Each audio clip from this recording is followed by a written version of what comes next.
asawa ang mga pangako. So paano mo siyang mayu-unite? Kaya alam mo naman ang Pilipino, nakawin mo na raw yung asawa niya, wag lang yung boto niya.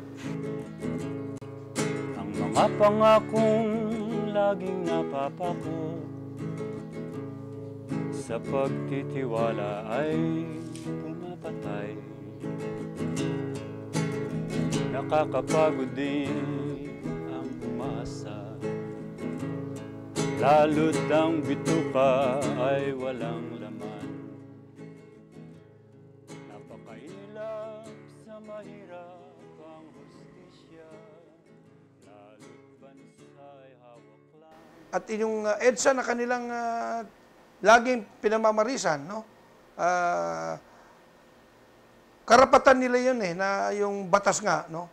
Eh kung hindi na nila makuha sa mga institusyon ng gobyerno sapagkat ito may bahid na ng pagdududa, ay yung EDSA, wag sanang sa akin, hindi tingnan ng masama. Si Juan de la Cruz, pag nakita na niya na yung mga kasamaan at kabuktutan, wala na siyang masumbungan, wala na siyang malapitan, walang redress.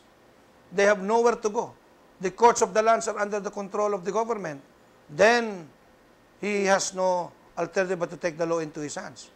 Yun ang mga nangyayari. Now, pero ang atin, hindi natin ginagawang marahas. Yung mga taong nagbuwis talaga, no, ng kanilang buhay, nagpuyat ng 4 na araw, hindi humihingi yun ng posisyon. Humihingi lang sila na, pwede ba, itong EDSA naman, pagyamanin ninyo, pag-igihin na ninyo yung pamamahala, sapagkat kami nagbuwis Naintindihan ko sila, pero dapat tingnan din nila yung lalim na hindi mo pwedeng basta't na lang itatwa na walang EDSA at hindi magandang EDSA. Nag-people power one, nag-people power. Nung pumutok yan, meron kaming link up kay General Ramos through General Rene Cruz.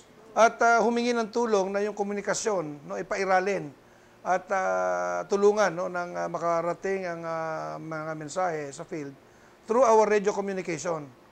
At yun si General Rene Cruz. At inatasan kaming magmatyag, makinig, kung anong klaseng mga puwersa ang ihahampas ni dating diktador na Marcos doon sa mga puwersa nag-iipon na ngayon sa Camp Crame at saka sa Aguinaldo. Alam mo, nung umpisa, hindi kami makapaniwala na magkakaroon ng lakas ng loob.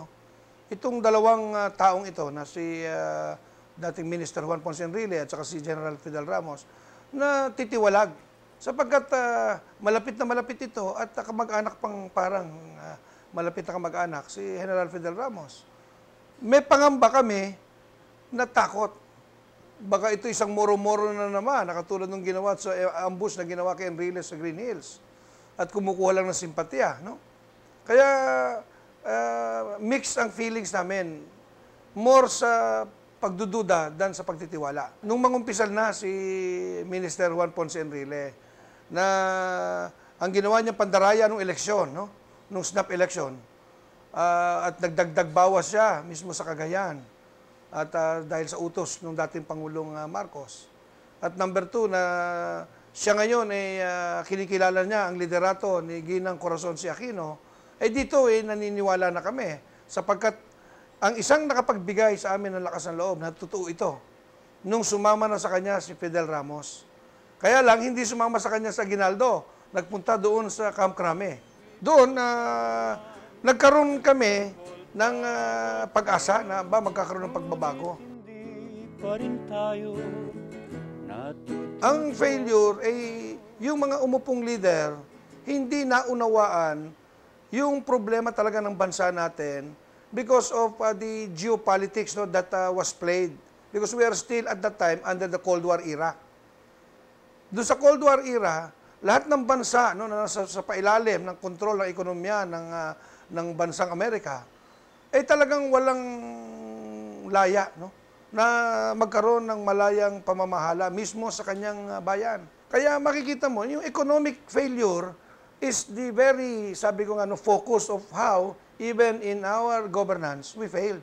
Because economic nakafocus doon sa doon sa panghihina ng bansa natin. na hindi siya maging self-reliant at hindi siya makatindig na mag-isa. Nag-people power too, ngunit hindi. Kaming sa COPA noon, humahanap kami ng mga impeachable act at dinodokumento namin dahan-dahan. At lumagpak nga sa kamay namin noong September 21, 1999, no? Si Ginoong Chavit Singson. Nagmimisa kami nila Ginang Corazon Aquino noon sa EDSA. Nung dumating si Ginoong Cuangco para iparating nga yung balita na babaliktad at tumiwalag na si Chavit Singson kay Pangulong Estrada. Kaya nung pagdating ni Chavit Singson na yan at binigay yung mga dokumento ng katiwalian, then sabi ko nga, ito na. No? Ang pag-asa natin na putulin ang buntot ng kasamaan na lumalabas uli no? Katulad nung ginawa ni Marcos. Ang kagustuhan lang namin ay matigil yung katiwalian. At gusto natin masiayos yung pamamahala Pero para bang ang pinalalabas ngayon ng tao, yung espiritu ng lumabas sa EDSA, para bang lumabas ngayon na yung maganda naging masama?